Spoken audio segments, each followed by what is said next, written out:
Hace algunos meses atrás ustedes podían ver en el portal de IDL, me parece, y nosotros también recogíamos esta información rebotada de un trabajo de investigación profundo que había estado realizando el diario El País, donde apareció también la corrupción de Odebrecht en el Perú, apareció en el mapa. Supongo que la investigación del País era una investigación global, pero en eso saltó el caso peruano. Y estuvimos en comunicación con Joaquín Gil, que era uno de los periodistas que integra este equipo de investigación, que en cualquier caso lidera José María Irujo, es el jefe de la unidad de investigación del diario El País, quien está ahora con nosotros. Hemos tenido la suerte de contar con su presencia después de haber llamado de madrugada a los miembros del equipo por la diferencia horaria, gracias a este encuentro Europa-Latinoamérica de Periodismo de Investigación organizado por IPIS. Entonces, está con nosotros la persona que ha liderado este importante trabajo y nos va a explicar cómo funciona este mecanismo y esta banca que aparentemente fue creada justamente para lavar este dinero corrupto. Bienvenido y muchas gracias por estar con nosotros esta noche. Nada, un placer acompañaros, un placer. Bueno, la investigación empezó hace un año en el diario El País porque tuvimos la enorme suerte de enterarnos de que una persona muy importante en el caso Lavallato, un señor llamado Rodrigo Tacla Durán, abogado del departamento... Que había sido abogado. Exacto, abogado en Odebrecht durante bastantes años y supuesto participante en el pago organización de las coimas en una docena de países. Había huido de Brasil, se había escondido en Estados Unidos y posteriormente se había refugiado en España. En España fue detenido, permaneció en prisión durante algunos meses y cuando quedó en libertad tuvimos la fortuna de poder encontrarlo, aunque su paradero era un misterio, y convencerlo para que nos contara su versión sobre este caso. Estuvimos reunidos con él durante varias semanas preparando una entrevista en profundidad para el diario El País y nos dio las claves de un caso gigantesco, enorme, que nosotros desconocíamos completamente porque estábamos hablando de 12 países distintos de América Latina, de un volumen enorme de pago de comisiones ilegales a personas que no conocíamos, funcionarios, políticos, presidentes que desconocíamos completamente porque España no tenía nada que ver con el caso Odebrecht. Organizamos ese puzzle gigantesco de información que nos dio y publicamos en julio del año pasado una entrevista en profundidad con un vídeo con este señor donde nos daba las claves de cómo había funcionado el pago de estas coimas. Ese es el tema importante. Nosotros en el Perú tenemos un problema legal.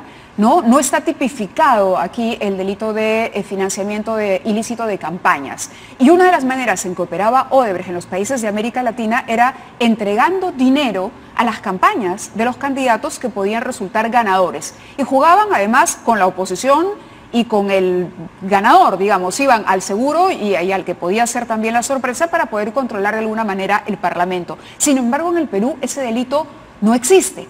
Y ese es un problema para las investigaciones que hoy realiza la Fiscalía peruana. Pero el mecanismo va mucho más allá. El pago de campañas, el financiamiento de campañas es solo el primer paso de este entrampado y de este sistema que había montado Odebrecht para poder incluso después garantizarle a los sobornados que el dinero iba a estar protegido y que nadie los iba a investigar. Y es ahí donde interviene la banca privada de Andorra, por ejemplo, y tenemos algunas imágenes o algunas de las portadas más emblemáticas que publicó el diario El País sobre este caso.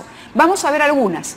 Te invito para recordar algunas de esas primicias que ustedes revelaron. Acá está, los sobornos de Odebrecht en Perú al descubierto. Este fue uno de los artículos que lo tengo aquí marcado con uno, donde la información más importante, esto fue publicado el 2 de octubre del año 2017, un informe confidencial de la Policía del Principado, al que tuvieron ustedes acceso, que rastrea transacciones de la firma brasileña en este banco entre 2008 y 2015. 12 páginas donde se desgrana la ruta del dinero que diseñó Odebrecht para agasajar a trabajadores y funcionarios públicos vinculados a concesión de obras en nuestro país. Veamos otra etapa.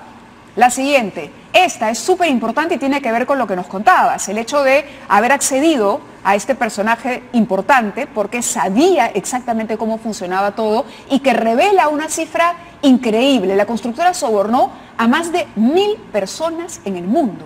1000 personas. ¿Se habían topado antes ustedes con un caso de corrupción de esta magnitud? No, desde luego que no. En España hemos publicado casos de corrupción muy importantes que han marcado la vida política de nuestro país en los últimos años, pero un caso tan gigantesco como este, como el caso Lavallato o el caso Odebrecht, que afecta a 12 países de América, que ha movido cantidades multimillonarias y a que ha financiado efectivamente, como decías, campañas políticas de presidentes de gobierno o opositores con los que acordaban un plan de obras, es decir, les pagaban la campaña y si ganaban las elecciones ellos se comprometían a hacer un plan de obras para Odebrecht. ¿Esto está probado para ustedes? Absolutamente. No cabe ninguna duda sobre eso. Ninguna duda. Todo aquel que recibió financiamiento para la campaña debía favores a Odebrecht. Exacto. El sistema era el siguiente. Ellos apostaban por un candidato que era el que gobernaba o el que estaba en la oposición, llegaban a un acuerdo secreto con él diciendo que si ganaba, una vez que ellos les pagaban la campaña y financiaban su campaña, se comprometían a hacer un plan de obras de Odebrecht en su respectivo país, y en muchas ocasiones ese candidato ganaba en base a que a lo mejor tenía una ventaja electoral porque le regaban de millones su propia campaña electoral, y el candidato estaba obligado a ejecutar ese plan de obras, autopistas, puentes, en fin, obra pública siempre, ¿no? A partir de ese momento lo que venía era el paso siguiente, el paso secreto, más oscuro y menos transparente, que era el pago de esas coimas a esos políticos mediante un sistema que consistía en dos pequeñitos bancos, el Mail Bank en Antigua Barbuda, un paraíso fiscal en el Caribe, y luego la banca privada de Andorra, que es un pequeñito banco en Andorra, un país desconocido probablemente para los telespectadores, situado en el Pirineo, entre España y Francia, un diminuto país de 77.000 habitantes. Pero eran dos bancos a disposición de estos funcionarios públicos. Absolutamente, y además no solamente para el caso Odebrecht, porque curiosamente el FinCEN, que es un organismo de control de blanqueo de capitales y de denuncia del crimen en Estados Unidos, un organismo oficial, ya en el año 2015 había emitido una nota alertando de que en ese pequeño banco, que tenía varios miles de clientes y que movía el 25% de la actividad financiera de Andorra, de ese pequeño país, bueno, se estaba refugiando y blanqueando el dinero y las capitales de la mafia china, de la mafia rusa, de Odebrecht, de PDVSA y de un montón de casos criminales de muchos países diferentes. ¿Y esta investigación, me dices, quién la desarrolló? La investigación la desarrollamos nosotros y la desarrolla la Policía de Andorra y la propia Justicia de Andorra, que cuando las autoridades de ese país descubren que el FinCEN alerta de que ese banco es un banco corrupto, se asustan. El país es muy pequeño, el FinCEN norteamericano es un organismo muy importante de Estados Unidos, y deciden cerrar el banco, clausurar el banco, y además toman una serie de medidas completamente inéditas en la historia del Principado, que es suprimir el secreto bancario, que era la principal característica del ADN de ese pequeño país, y el país vivía el secreto bancario hasta hace un año, que lo han suprimido para lavar la imagen y salvar el país, que pensaban que podía desaparecer. Las autoridades de Andorra llegaron a pensar que su país podía desaparecer si no cerraban ese banco y si no suprimían el secreto bancario, porque el escándalo era de tal magnitud que podía arrastrar el país. Hay un pequeño detalle que puede ser interesante para los espectadores. En España la banca privada de Andorra ya era conocida en los últimos años porque la familia Pujol, una familia que ha estado gobernando en los últimos años en Cataluña, una región muy rica, muy importante en España, habían ocultado su fortuna allí. Cataluña ahora es un gran problema político en España porque hay una serie de grupos independentistas que quieren separar Cataluña de España, con lo cual la BPA era unas siglas conocidas para los espectadores y para los lectores en España. Mira, y es sumamente interesante porque es a partir justamente de esta revelación y de esta investigación que saltan nombres como el de Miguel Atala Herrera, ex vicepresidente de la Compañía Estatal Petróleos del Perú, también Gabriel Prado Ramos, ex director de Seguridad Ciudadana de Lima y ex responsable de la empresa municipal de peajes durante la gestión de Susana Villarán, Jorge Horacio Canepa Torres, abogado y exdiputado del Congreso por el Partido Popular Cristiano, árbitro que falló en favor de Odebrecht y que en este momento está siendo investigado porque hay una cantidad impresionante de arbitrajes que gana Odebrecht gracias a este señor que tenía unas cuentas sospechosas justamente en la banca que nos estás describiendo. Rómulo Jorge Peñaranda Castañeda, presidente de la consultora Alfa Cónsul, y Juan Carlos Ceballos Ugarte, exdirector de Ocitram. Ahora, nosotros estamos entrampados en el Perú, y te lo digo con toda confianza, en el testimonio, con los testimonios de Barata. Es decir, la Fiscalía está atrapada porque considera que ya lo que tiene es el testimonio de Barata. Barata dice que pagó. Todos corroboran el testimonio de Barata, pero no hay más indicador.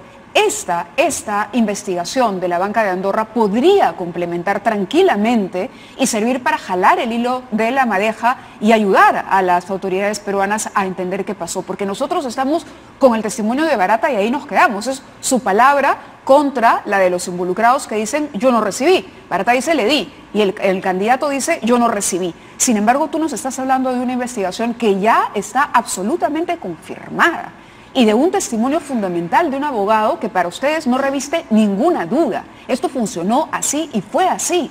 No hay espacio para el titubeo. No, no hay espacio para el titubeo porque aunque la declaración de Barata es importante, es palabra contra palabra. Lo que nosotros hemos publicado en el diario El País está absolutamente documentado.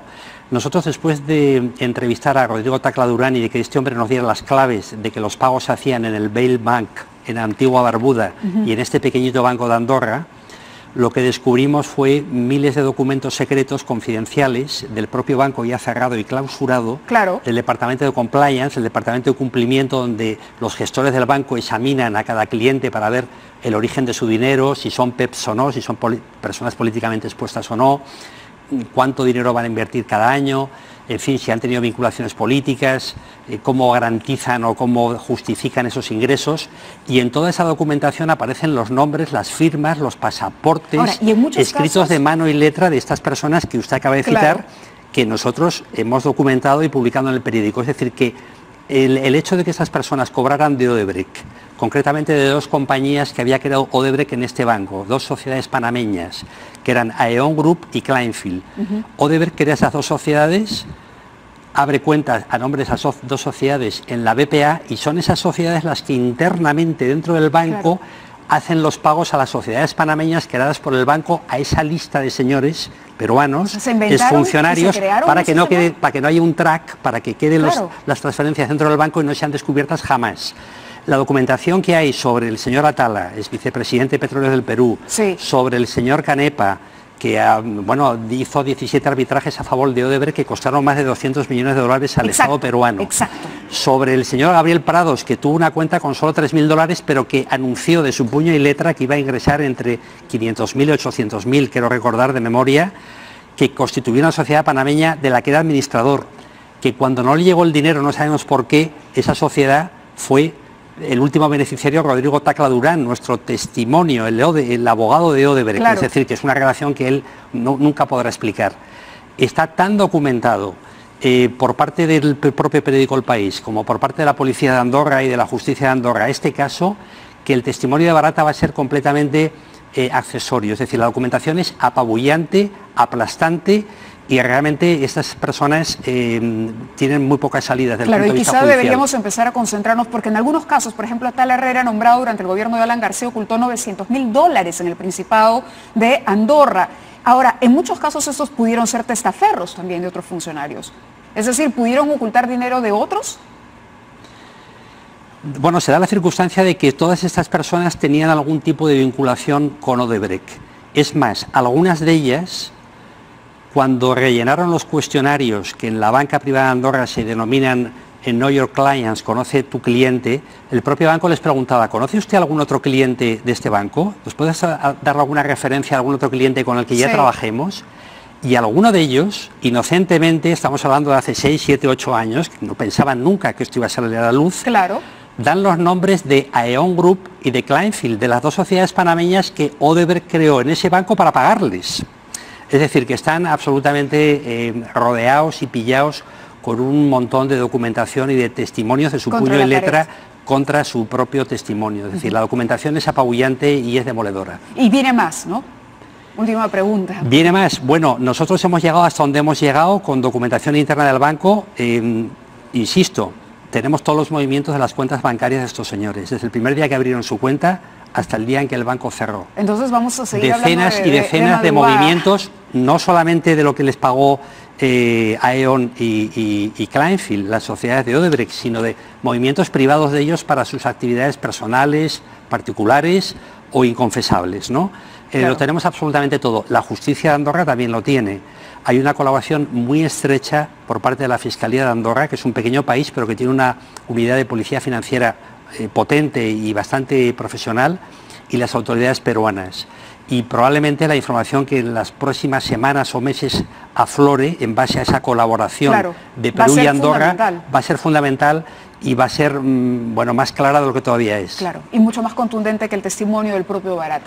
El testimonio del propio Barata es palabra contra palabra, pero insisto, tanto en el diario El País como la propia policía y la justicia de Andorra tienen documentos que avalan que esos señores abrieron esas cuentas, manejaron esas cuentas, tuvieron sociedades panameñas para ocultar ese dinero y incluso llegaron inocentemente a decir que tenían una relación con Odebrecht o que trabajaban para Odebrecht como consultores. Impresionante. José María, muchísimas gracias por haber estado con nosotros esta noche. Vamos a estar muy pendientes de las próximas publicaciones del País y de verdad la información es sorprendente. Es sorprendente lo que se puede empezar a descubrir cuando se rompe este secretismo finalmente que había en la banca y se revela la identidad de estos clientes. Odebrecht creó bancos para ofrecerle incluso impunidad a la gente que sobornaba, a los funcionarios que corrompían. Fue mucho más allá que dinero de campaña electoral y eso es algo que tenemos que entender y exigir a nuestras autoridades aclarar. Vamos a la pausa y regresamos.